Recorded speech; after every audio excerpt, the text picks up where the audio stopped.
Rap Ràdio presenta Món Digital amb Carles Mateo. Novetats de tecnologia i videojocs.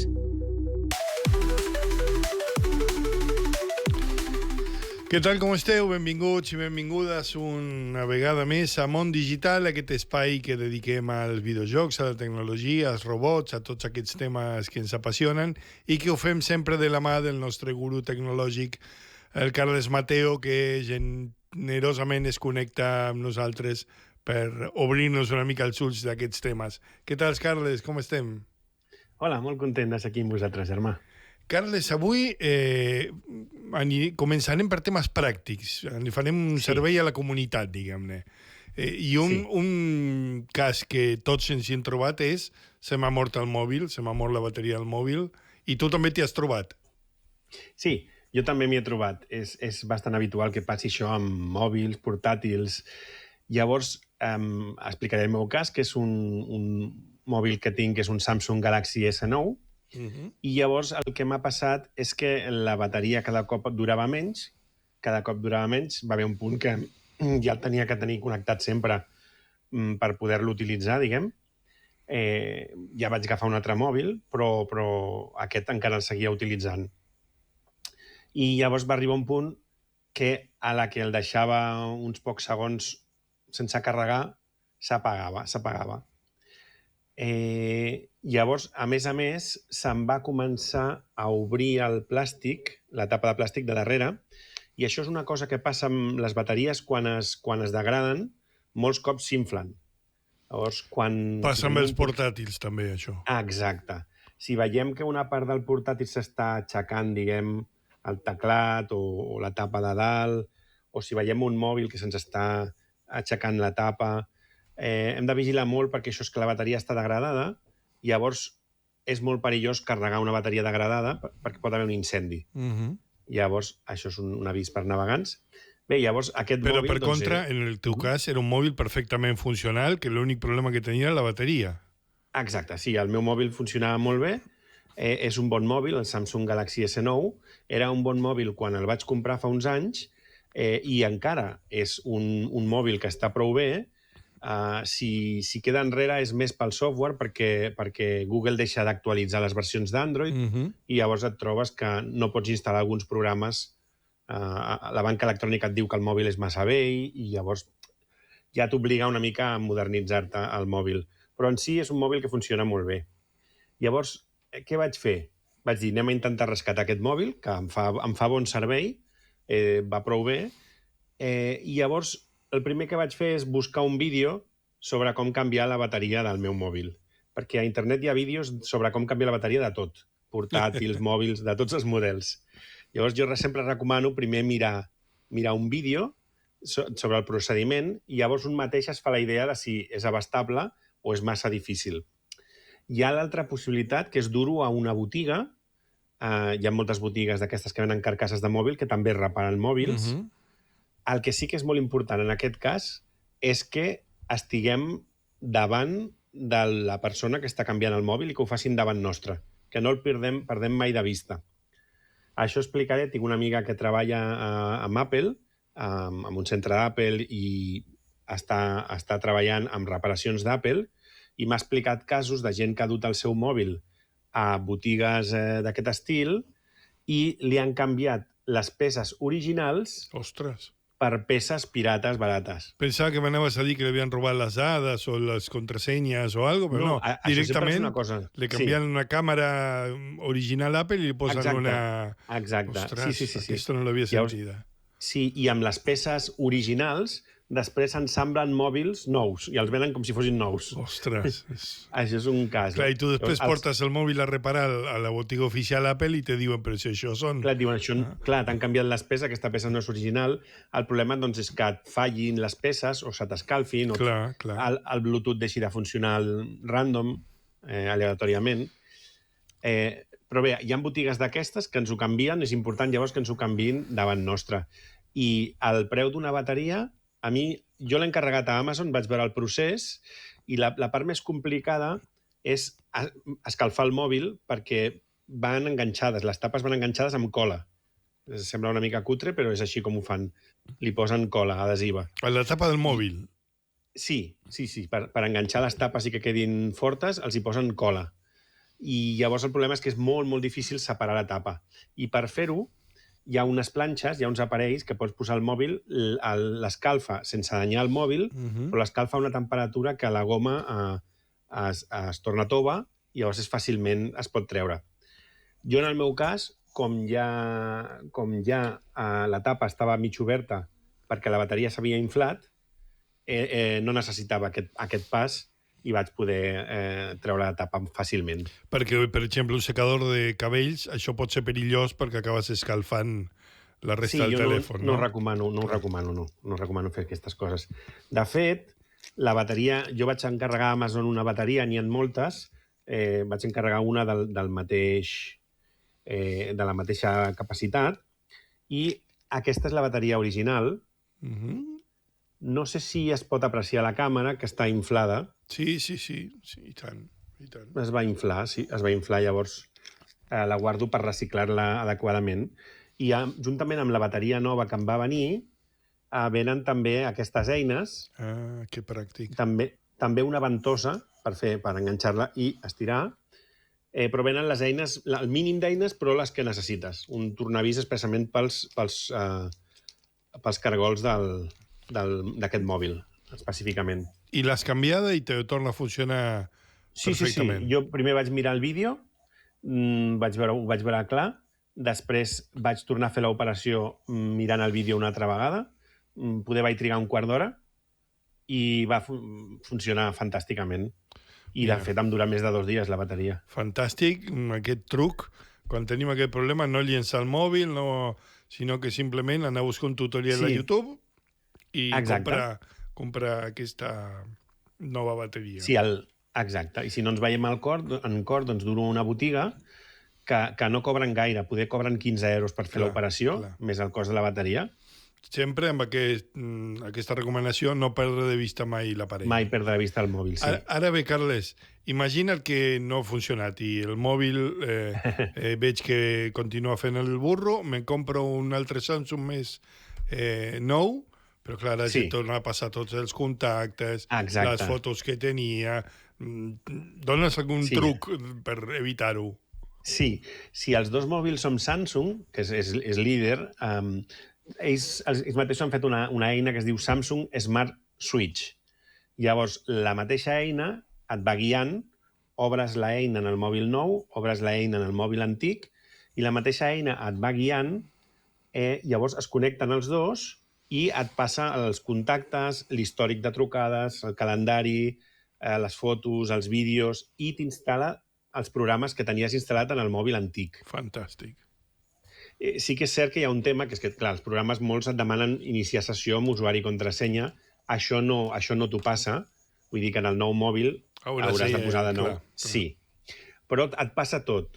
I en el cas de WhatsApp, els mateixos de WhatsApp tenen una eina que si tu vas a configuració xats, allà tens transferir xats. I el mateix WhatsApp et va guiant, et diu que amb un dels mòbils facis una foto al QR de l'altre i llavors que els posis al costat i els dos a la mateixa xarxa wifi es passen totes les dades l'un a l'altre, encara que no tinguis espai al Google Cloud, per exemple, perquè l'opció més típica és fer un backup i pujar-la al Google Cloud. Doncs encara que no tinguis espai o tinguis molt poc espai al Google Cloud, d'aquesta manera et passa tots els xats, els vídeos, les fotos, que és el que la gent té. Mira, aquest altre truc és superútil i molt pràctic, però, Carles, ja em sap greu, volem robots. L'audiència ve al món digital a veure robots i tenim un parell de vídeos perquè comentem junts. Anem al primer. Què està passant aquí? Aquest és el robot d'Atlas, que fa un backflip, que es diu, que és la tombarella enrere a l'aire. Però li surt volant una peça. Sí, quan cau no acaba d'agafar bé la gravetat i llavors es veu que es mou però recupera la posició. El que sí que és veritat és que una de les peces surt volant, que no tinc molt clar quina és. Però de totes maneres t'haig de dir que és sorprenent. Estàvem acostumats als vídeos de Boston Dynamics que es fotien una hòstia i quedaven per terra. Aquest se les apanya i queda dret, eh? Sí, no, ni quedes m'ha perdut ni res. Està completament content i funcional. Sí, no. Millor que les persones. No, aquest Atlas d'aquí 4 dies ja el tindrem a casa, ja ho veuràs. Sí, i tant. I tenim un altre, que també és espectacular, un altre vídeo, que l'altra vegada veia un que jugava a ping-pong. Aquest juga amb el disc sobre la taula li aquesta. diuen hockey, no sé com li diuen això. I no només juga, sinó que guanya. Sí, és que guanya, és que és molt bo a sobre. Fa ràbia. Fa ràbia perquè juga molt bé. Crec que sí. Sí, i ha après jugant, eh? Vull dir que no és que l'hagin programat. Vale, han creat aquest aparell i després el robot... L'han deixat jugar i ha après ell sol, jugant amb persones. Assaig i error i trobant... Sí. Mira com el despega, realment és espectacular. Sí, no s'avança més, tira cap endavant quan ha de tirar cap endavant, no es precipita. Sí. Mira, fantàstic, ja s'ha donat una petita dosi de robots, que és el que necessitem per continuar, però no marxem d'aquest univers que tant ens agrada, perquè ens hem trobat un cas preocupant de robots que estan sent víctimes dels hackers. Sí, ha estat un cas bastant notori, i és que els robots de la casa Unitree, els G1, els H1, els GO2 i els B2, és a dir, els Estrella, tant els humanoides com els gossos robots, han patit una vulnerabilitat de Wi-Fi que es diu BLE i bàsicament el que fa aquesta vulnerabilitat és que es pot aprofitar una errada del canal BLE per configurar per un Wi-Fi i injectar comandes privilegiades al robot, sense tenir les contrasenyes. Llavors, bàsicament, amb això es pot hackejar els robots i fer que facin el que vulguin. Ostres. Com a més funciona per Wi-Fi, si un robot està a prop d'un robot infectat, també l'infecta. Amb el que tenim flotes de robots totes infectades i sent controlades per pirates. Això ja m'estic imaginant la pel·lícula de ciència-ficció que els robots se'ls posen els ulls vermells i es giren en contra dels humans. Sí, no? sí. Clar, sí, per desgràcia, el tema és aquest. Clar, uns robots que estan pensats, doncs estem parlant de que siguin a casa, fent la bugada, per exemple, una casa on hi ha nens, animals. Clar, si algú els pot controlar maliciosament, de fet, això pot ser terrible. Crec que tenim tenim un bonus track, que és un vídeo d'un d'aquests robots, per veure que molt espavilats de vegades no acaben de ser, no? Mira. Això no és un robot hackejat, és un robot que el que fa és un troleig, que es diu, que l'han vestit així com... Sí. No, t'anava a dir que això s'ha passat a molts, no? Que vas pel carrer i tu fas un pas cap a l'esquerra i l'altre que ve caminant fa un pas a la seva dreta i tu al final acaben xocant perquè ningú l'encerta cap on ha de moure's. Però aquí el que va sembla que és com que va atacar el pobre noi aquest de la moto que finalment acaba fugint per... Aquí el dirigeixen directe cap al noi de la moto. A més, és raro, és estrany, perquè porta com un vestit, però és que porta uns guants de boxa, també. Ostres, llavors va directe al noi de la moto i llavors comença a fer boxa a l'aire, ombra, el que diuen ombra, que és la boxa a l'aire, doncs comença a fer boxa sobre la moto, si et fixes ara, i l'home no sap què fer, això a la Xina. Que això me deies que li diuen troleig perquè això és una cosa que algú ha programat per fer-li la broma al noi de la moto, imagino. Sí, es programen o els comanden a distància també, com si fos una joguina gran, i llavors els fan fer les coses que volen. I això a la Xina està sent bastant habitual, que hi ha gent que troleja persones amb robots. Carles, parlàvem, no sé si l'últim programa o fa un parell de programes, d'aquestes grans empreses que han fet l'aposta sense pensar-s'ho gaire per reemplaçar humans per agents d'intel·ligència artificial amb molta alegria i que moltes han hagut de fer marxa enrere per casos com el que ens explicaràs ara, que afecten ni més ni menys que a Meta, la matriu de Facebook, d'Instagram, de WhatsApp. Sí, Sí, sí. Doncs és que Meta ha tingut la desafortunada idea de la part de suport que fan agents, que sempre són persones, la part més crítica, que és quan necessites resetejar la password, el mot de pas, doncs això ho ha posat en mans de robots d'intel·ligència artificial. I què ha passat? Doncs hackers han sigut capaços de convèncer la IA de que afegeixi un email seu maliciós per controlar el compte d'Instagram de persones famoses. Per exemple, han agafat el control del compte d'Obama de quan estava a la Casa Blanca, no del seu personal, sinó de l'Obama White House, que estava inactiu des del 2017, perquè era el que tenia quan estava a la Casa Blanca. I han començat a publicar temes polítics contraris als Estats Units. Llavors, això ho han fet amb diversos comptes famosos i és que s'ha sabut que els pirates simplement han hagut de convèncer la IA de que afegís un nou email pels comptes aquests i això ha afectat a comptes que no tenien la doble autentificació. És a dir, els comptes que tu tens el mòbil posat perquè t'envia un SMS per validar addicionalment qualsevol passa, aquests no ho podien fer. Però amb els comptes normals, que molta gent no té la doble autentificació, doncs sí que ho podien fer. I era tan fàcil com enganyar la IA, parlar-li.